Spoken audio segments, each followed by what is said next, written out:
Welcome to a webinar by Somerset Chamber of Commerce. This one covers the charity support and access to funding that charities can access. We'll hear from Carolyn Roulstone of Spark Somerset, and firstly Justin Sargent from Somerset Community Foundation.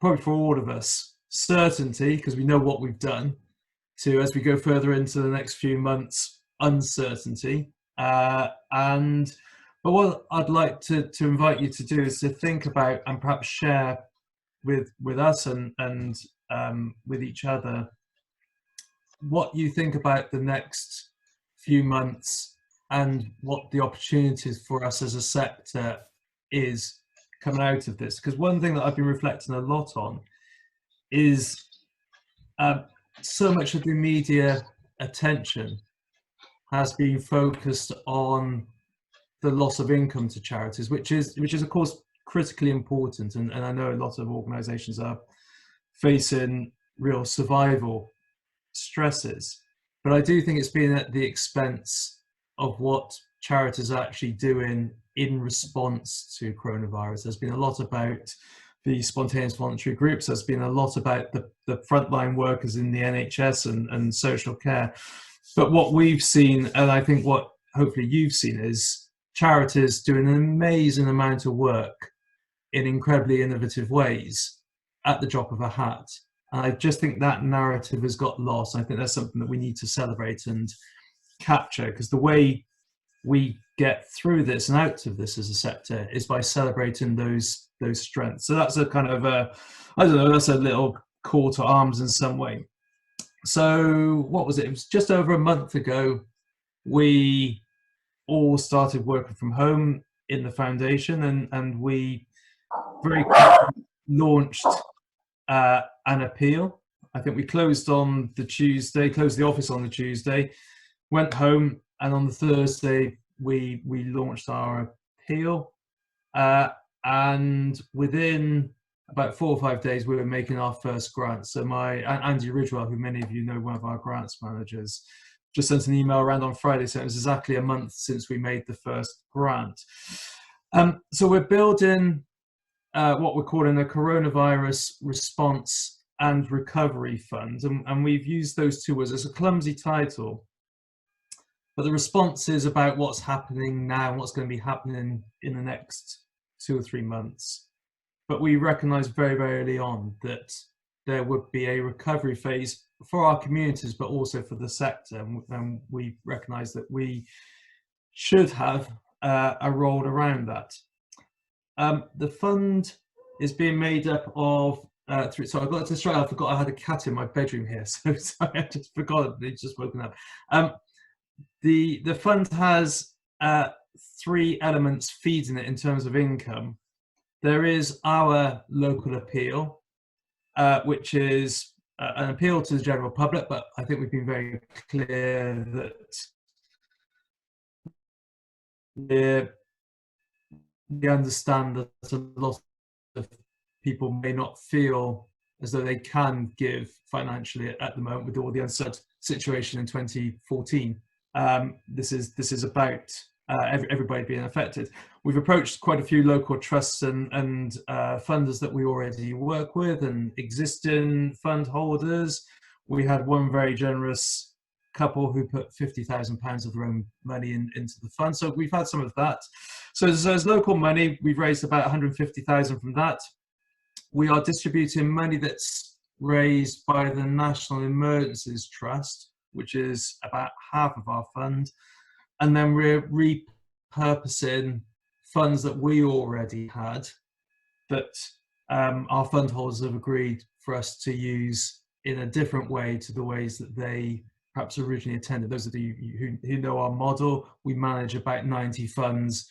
Most of them are very restricted, and a number of our fund holders have said, okay, all bets are off, don't involve us, just get on with the job. So we've been able to build a fund that's made, at the moment, £530,000 available, of which we've distributed about 280,000, so just over half of that.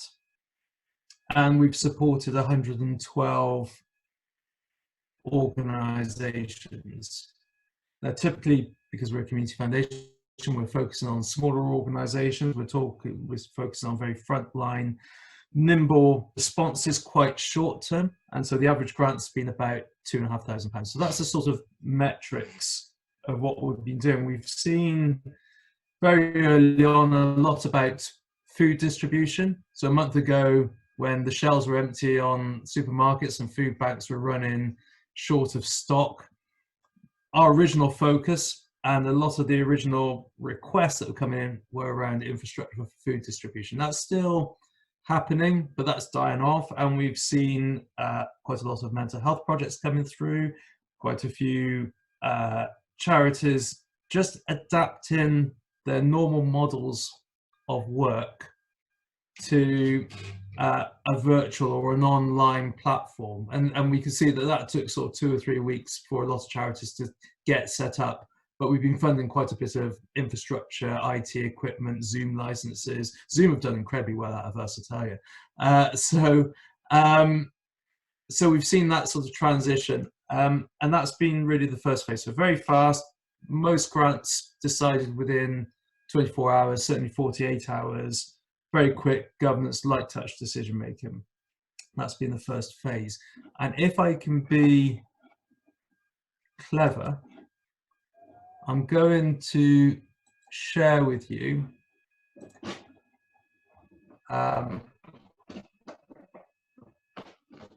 this is our page. Can you see that? Can you give me a nod if you can see this? Thumbs up. Yeah. So this is, yeah, good. Thank you. Thanks. I can't see everybody on the screen anymore, so I told Fiona nodding, so that's good. So this is, we've mapped out here where the grants have gone, because it is important for us to be very transparent. And the underlying map is a map. It's not perfect, but I think it came from the British Red Cross, which was mapping out where the highest concentrations of people who were vulnerable to COVID lay. And don't ask me any detail behind that, but we just thought that was a useful reference point.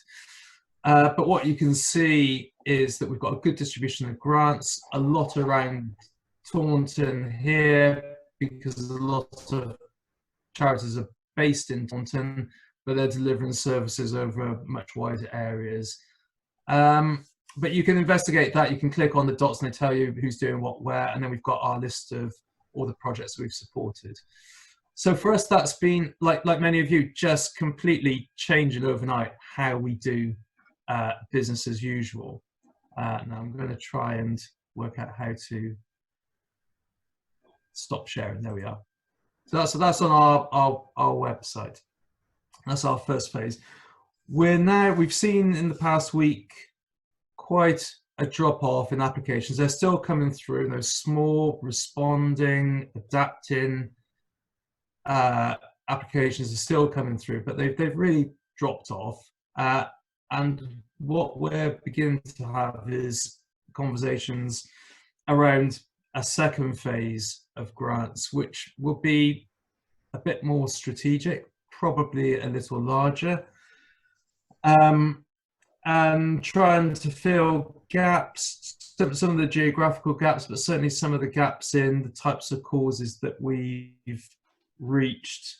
And there's been a lot of attention nationally within community foundations on that we don't have a large percentage of BME communities, but we're conscious, and in fact we're just on the cusp of making a grant specific for that group, and we're reaching out to other organizations. So again, within your networks, if you feel that there are groups like that perhaps aren't aware, aren't or networks for funding, do put them in touch with us, and we'd like to hear from them more around mental health as well. So you can see how the lockdown period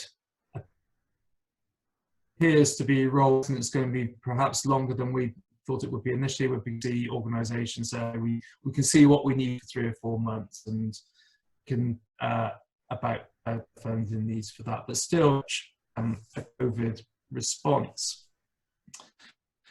And then the third phase, which I suspect many of you are most interested in, is about the recovery, or some people call them the restoration of the voluntary sector, or the renaissance, or the restructuring. There's all sorts of words beginning with R and E around this. And we've certainly had conversations with a number of organisations already who've said that all income has stopped.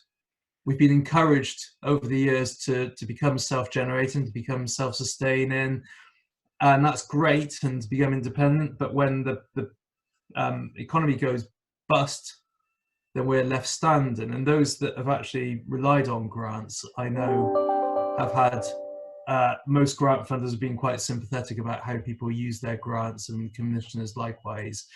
So we do recognise there's a tough time.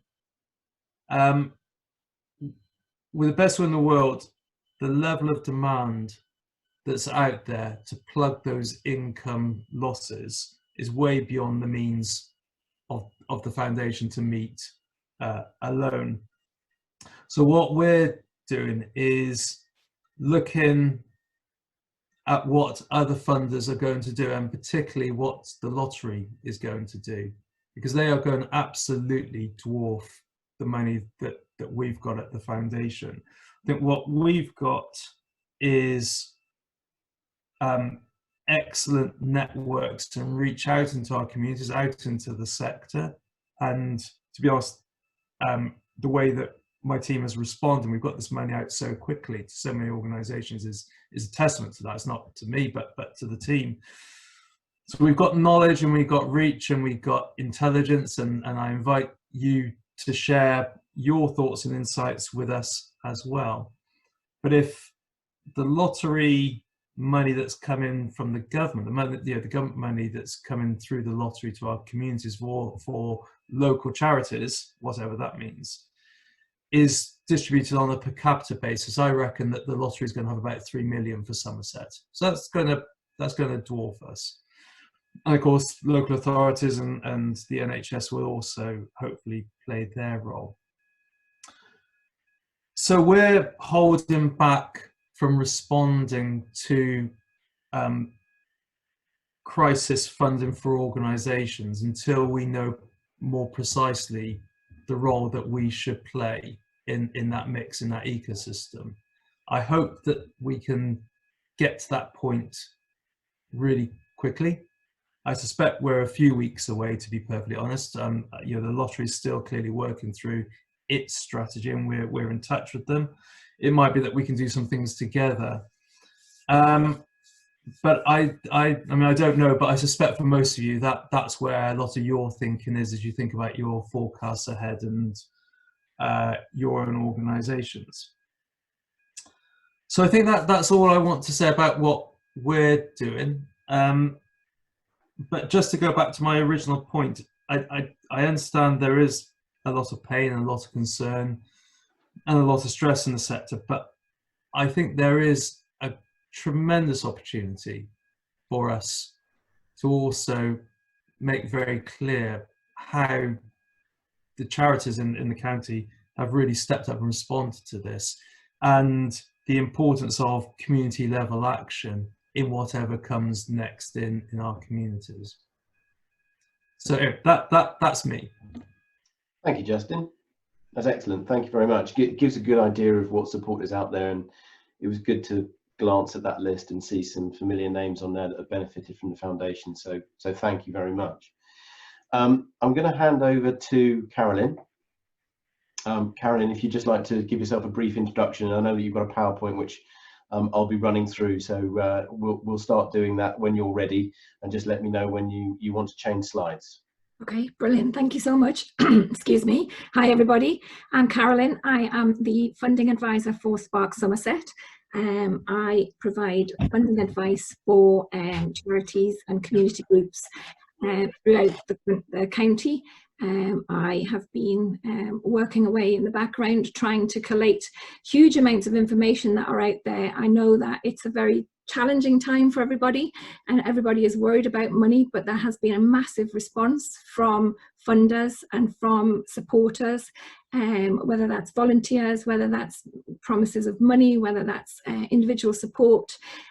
So what I wanted to do really was to try and share some of that information with you, to be able to point you in the directions as you work out what your strategies might be going forward.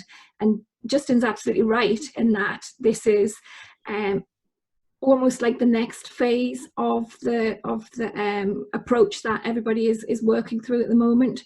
So we've had what we would call an acute phase, which is where everyone's had, you know, this huge shock about what's happening and what's going on and what it means for them, and both personally, health-wise, individually, and also as organisations and as individuals. So what I've tried to do, it's quite a long PowerPoint, but I'm not going to go through it all individually. I've tried to collate everything into one place so that you will be sent it and you will be able to use it as a resource to be able to find your way and navigate your way through everything that's out there. So if we can have the first slide, please, that would be brilliant. Here we go. So we're just going to go through some support that's on offer and how you can access some of the funding that's out there. And there is an awful lot of funding out there, which is a good thing. And funders are also being very responsible, very flexible, and very supportive. Can I have the next slide, please? So what I want to outline quickly, and I'm not going to talk through all of this because it would take me quite a while, is what we've got there on offer from Spark, and then the other kinds of support that are out there from government, the emergency funding sources. There's funding out there for individuals. There's non-COVID related funding out there, which is still happening to a large extent, and what your other fundraising strategies might be around other funding streams that have been affected. And then finally, some information about social investment for people to look up if they're interested in following up that kind of support. Next one, please. So I guess my main point here is I want everybody to think about what it is that you need. I've been working with some groups who have been in a complete panic mode and just don't know what it is that they want and what they need. So I think it's really important that people recognise that they need specific things that will get them through this, if they're going to get through. And you know, let's be honest, not everybody might get through this. But we need to be really clear about what the need is, and you need to be able to communicate that honestly and transparently, and that will inform your direction for the future. Whether that's about money, and these three key things about money are: have you got income coming in? Is it definitely coming? Do you know for sure that the funders haven't changed their criteria? How long is it going to last you? All your financial planning and your strategizing and reforecasting and rescheduling of income, and are there any things that you can do to put your any plans on hold that will help alleviate any financial pressures at the start? I had a really interesting conversation with one funder, big funder, and he did say to me, he said, if you need to furlough. It is really an opportunity to take advantage of what's on offer by the government, and it might give you the time to be able to plan what your next moves are. I was quite surprised that he said it actually, but it's a really good point. And I think, you know, charities need to think about that. If it's the right thing to do and it gives you space to breathe and think, then you know it is a serious consideration, and it may alleviate some financial pressure in the short term. Obviously it's a whole charity approach that needs to be taken, and I just wanted to show you there's a really brilliant document there which I've highlighted with a link to. I'll see if I can share it. Oh, I can't share my screen. That's okay. The link is there. It gives you it's a really good process as to what you need to go through and how to start your thought process and to develop your thought process throughout all the things that you will need to do, to think about and consider for the future. Next slide, please. Just for clarity, we'll share this presentation after the event, so everybody will get that link. Brilliant, thank you. So what's on offer from Spark? I work with Spark. I've got some of my colleagues in the room as well. We obviously have a lot of funding information that we have on our website. We have a specific funding page for COVID-19. There is also a specific support page for funding 19 as well, for COVID-19, sorry. We have our fundraising Facebook group, which I know a lot of you are members of. There's over 170 members on that one now, and we post regularly on that about funding alerts and news that are available. We have just launched our new Somerset funding portal. It doesn't just include COVID-19 related information. There is a huge number of funders on there as well, with links through to their websites and their homepages, where they will have information about all the funding that is available from them. It's a really great resource, and I'm really pleased with it, and I hope that you'll visit it if you haven't, and it's available again through the Spark Somerset website. We've obviously got lots of advisors and people on the ground. We have a phone line, live chat, direct support via our website. We're running these webinars Tuesdays and Thursdays as a whole program if you want to have a look at that. And there's newsletters that go out regularly as well. We also, which I haven't got on the slide, have our Corona Helpers support function, which is coordinating volunteer support across the county, and we have a huge number of volunteers and groups who've signed up, who are working really hard across the country to support those who most need it. If you need any volunteers, I know there's a massive number of volunteers who've registered for it. Please do visit the Corona Helpers website and have a look at that as well. Next slide, please. So just to outline some of the support that's out there, although they haven't released how to access this at the moment, there was a huge announcement from the government. Obviously, there is £750 billion worth of support there. That's a lot of money. It's not clear as to how it's going to be distributed, although I know a lot of it is going to go through the lottery, as Justin outlined, and through the community foundations as well, I believe. So there's direct cash grants, which are there to meet increased demand because of the virus, but also to enable charities and groups to continue their day-to-day activities to support the people that need it. Obviously, there was a match funding commitment as well for the Big Night In. I think there was over £20 million raised on that, which will obviously be doubled. And there are also a number of other things which apply to charities as well, that have been put in place in terms of financial support. So the job retention scheme, deferring VAT if you're VAT registered, the statutory sick pay rebate, and there's business interruption loans and business interruption payment support as well. There's a really helpful support finder on the government website, and the link is there also. Next slide, please.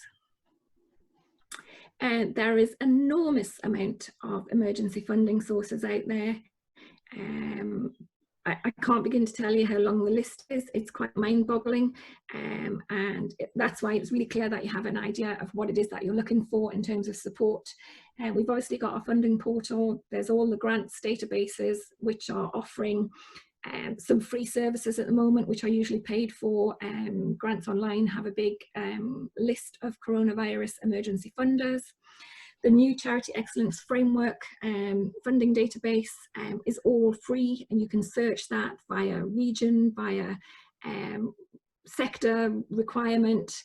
Fundraising UK News, Good Finance also has funding and investment guidance. Obviously, the National Emergencies Trust appeal that is going on, distributed by community foundations, and information there for our Somerset Community Foundation, and Grin is another a provider. There is a massive amount to plough through, and it really is worth taking the time to have a look and see what will suit you best. I did work with a group the other day who were appealing, making an application to an emergency appeal, and they had completely got it wrong. They thought that they would ask for funding towards a new pilot project that they wanted to launch in the summer, and actually they had outstanding costs against things like setting up remote working, extra licenses for encryption, IT equipment, and they were obviously the things to ask for, and they hadn't thought about it. And of course, when we made the application, we got the money and then some. We actually got more than we asked for. So just to make sure that you're matching what your need is to what the funders are prepared to support. It's always the same. It doesn't matter whether it's in emergency times or whether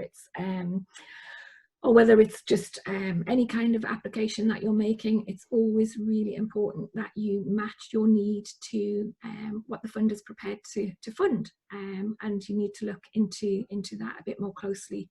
Next slide, please. So just as well as all the information and the funding that's out there for groups, I just wanted to highlight the fact that there is lots of funding available for individuals who are needing support. And these are just some of the examples and some of the links to some of the places that people go. And it's incredible what you can get, what you can find support for. So obviously there's nurses and healthcare staff and carers and care workers, but there's also funding out there to see and support hospitality workers, musicians, authors. I think I posted one yesterday for horse riding schools. So there really is a huge amount of funding out there, and it's worth exploring where you can get it and what will best suit your need again. So that's just some of the opportunities that are out there in terms of some of the individuals who you might be working with as a charity, or who you might be able to refer on. These are individual applications that need to be made by the person who is needing the help. So for example, the hardship grant from Glasspool is aimed at young people who are looking for white goods and household furniture and things like that if they're moving into a new house and they can't afford it. So again, it's worth exploring these as much as you can.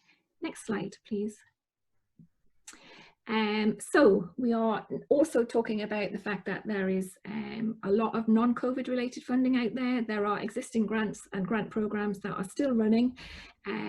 If you look at our portal, you'll see lots of links to many of the usual funders, I would call them.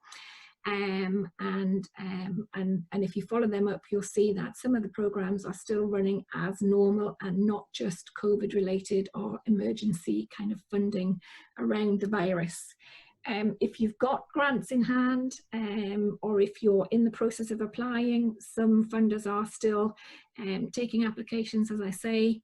They're being incredibly flexible and understanding. Talk to them, call them, email them, keep in contact with them. They're all working, they're all like us at home, just doing their jobs.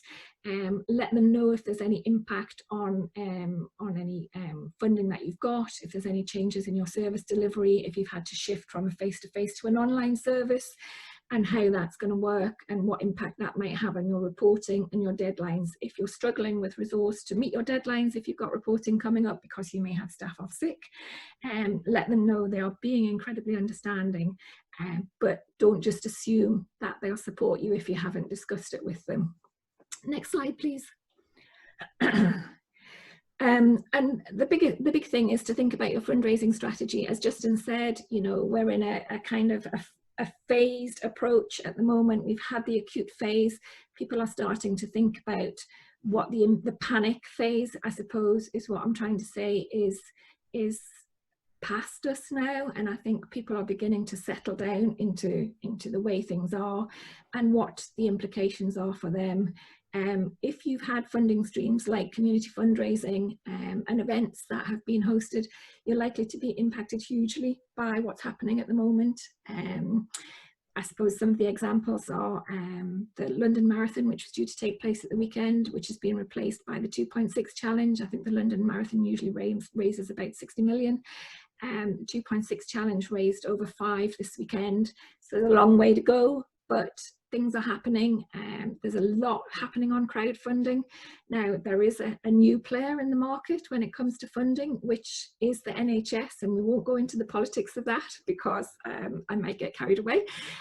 But there are lots of funding campaigns going on to support the NHS, and rightly so. They're doing a wonderful job, but it is also detracting from the fact that other charities might need the support as well.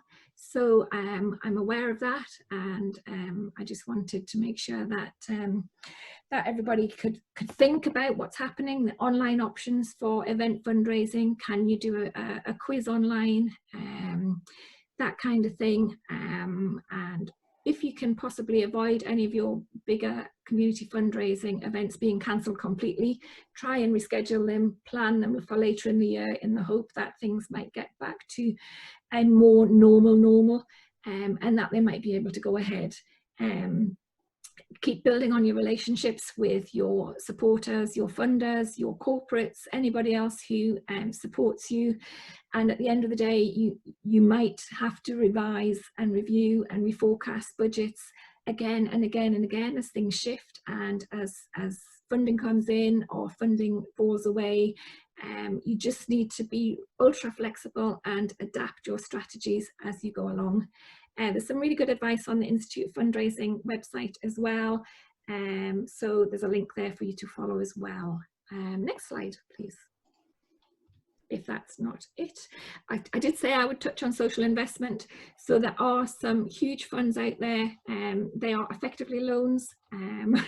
They are not everybody's cup of tea, but there are a couple of big opportunities there. Emergency loans from £100,000 to £500,000. They're flexible, 12 months interest free, no personal guarantees required. It is a big undertaking to take on a loan for a charity or a group at this point in time, but it suits other people. There's also a growth fund, and I believe that's to do with the lottery as well, that they might be involved in helping to distribute that. So a couple of links there if you wanted to explore that opportunity as well. And I think that's probably us, is it? Yeah, I think that's it. Yeah. I've got my contact details at the end of, and the Spark contact details at the end of the presentation. So please do get in touch. We offer funding searches. I can try and talk you through any of the issues that you might have. Sometimes it helps to have an external look at things, and I'm very happy to be contacted and help in any way that I can. So please feel free to get in touch with myself or any of my colleagues at Spark to do with any of the things that we've discussed. Thank you. That's excellent. Thank you very much. Right, I'm just going to put us all back onto to gallery view. I think we've got a couple of questions. Oh, sorry. Oh, Alexa, it's started. Sorry. A couple of questions. We've got one here around Glastonbury Festival. I know that there's some holes in funding from some charities that would normally volunteer at something like Glastonbury. It detailed that there'd be a £4,000 gap from providing a team of volunteers. I think obviously I've spoken to one of our team members actually, who's part of the carnival clubs, and they run as charities, I believe, as well. And the Bridgewater Carnival has obviously been cancelled, and a lot of their funding came in from sort of supplying people and bodies to events like Glastonbury and the music shows. Somebody else said they were going to benefit by £2,000 as well. I don't know if there's anything that people have seen as a direct sort of response to that. I don't know if Justin or Carolyn have got anything to add to that. I'm just going to unmute everybody just for ease of administration here, so bear with me 1 second. If I can just say that if you have a loss of income, I think the emergency funds are a good opportunity to look at how you can make that income up. I think there's an immediate response that was required. That as Justin said, I think people have looked at and got their applications in, and lots of funds are oversubscribed, but I think there is elements of that emergency funding that will cover loss of income from fundraising events. It's an obvious one for lots of people, so I think it's a good idea to explore the emergency funds and see if there's any way that they will cover that kind of loss of income from other events and things like that. So keep an eye on them. Yeah, it's good to see so many different areas and so many different little sort of pots of money that people can apply to. So we'll definitely share the presentation, Carolyn, that you've made, so that everybody is aware of where all those pots are.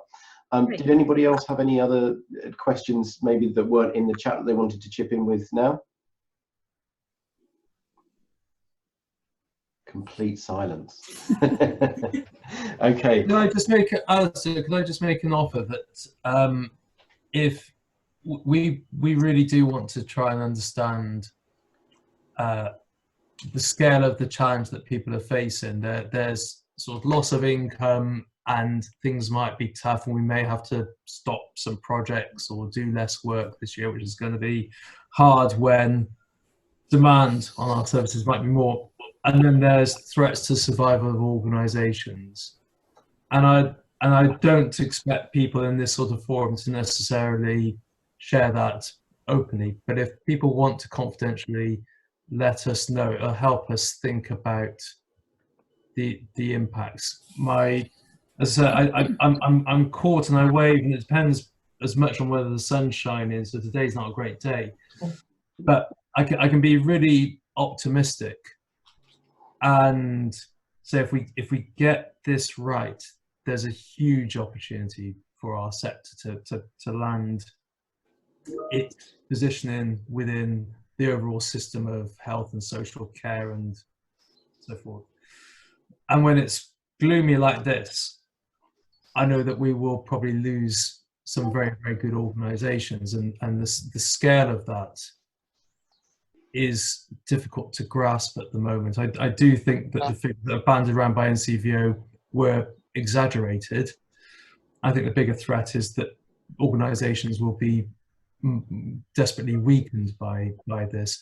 But if people want to contact us and just share their insights in a very confidential way, that would be really, really helpful to us, both in our planning, but also in the conversations we'll have with other funders and any influence we can bring to bear. But I do think that most of the money that's being made available by ourselves and by other funders has been, I hope, understandably focused on response measures rather than sort of just kind of core cost coverage, whether that feels right or not, but that's certainly been the focus of a lot of funds already. So if you're sat there and there's nothing you can do that is an immediate response to the coronavirus, but you're losing income, there hasn't been much help for you yet.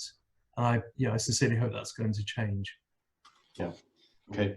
Yeah. As always, when we're talking about financials, and the same goes for any group, if you've got things that you want to discuss privately, please do so. Another couple of quick questions. There was an expansion plan before COVID happened. Is it still a good time to go with it? That's a very difficult question to ask or answer, because it's so dependent on your business, your charity, and how we think we're going to exit this. I think there's so many unknowns. That's a real tricky one to answer. Without having an awful lot more detail, it might be worth having a conversation privately with Justin or Carolyn that might be able to give you some benefit on that one.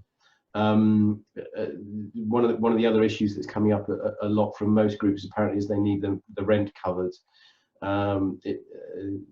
Is there any funders out there supporting rent? I'm guessing this is for groups of private individuals.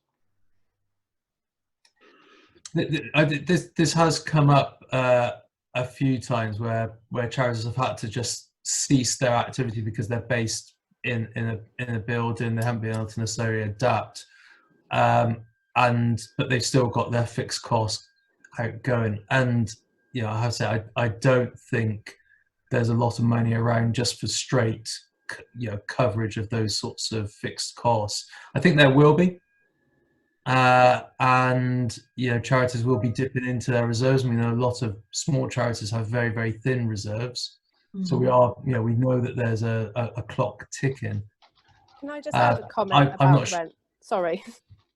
I just wanted to say that actually we obviously a significant proportion of our costs are usually salaries and rent, but we asked our landlords for rent holidays, and the majority have agreed.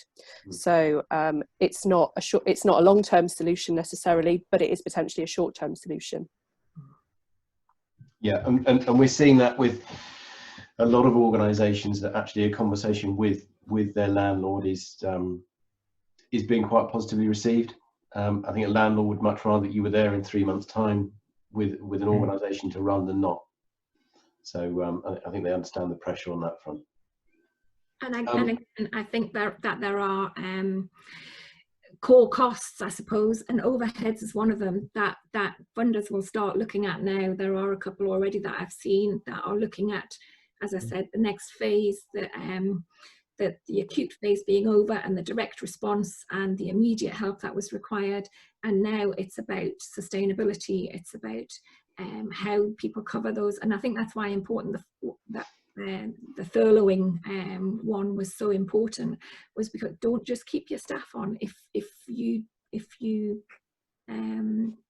haven't got anything for them to do, you know. So it really is quite an important one, but I think that lots of those things are going to be covered off in the next raft of funding that's going to be coming through from all providers. So I think it's definitely worth a shout. Yeah, and just on that furloughing point, the furlough scheme is there to protect both the individual and the business. So as Carolyn says, you know, do use it, do help it. It can support. Do use it to support your cash flow. We've got a lot of businesses. 70% of the businesses have furloughed between 50 and 75% of their staff. So it's something that a lot of organisations are taking advantage of. And it's supporting their cash flow until hopefully we come out the other side. I will just mention as well, we've got a webinar on the 6th of May around bringing people back from furlough and looking at the options that you've got as organisations and as businesses at that point, because the reality is that it may be that not everybody comes back from furlough.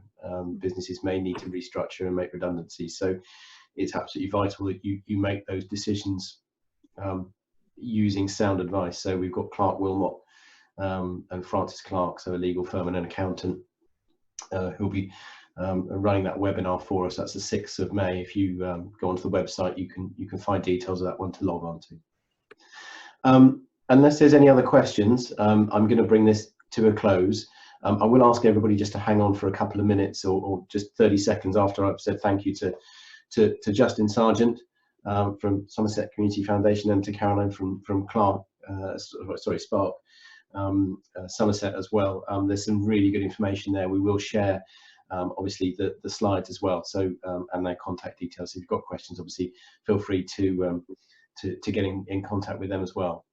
One thing that we do when we do these webinars is we record them, so we'll host this on our website. So if you've missed any snippets or want to look back at this, you can do.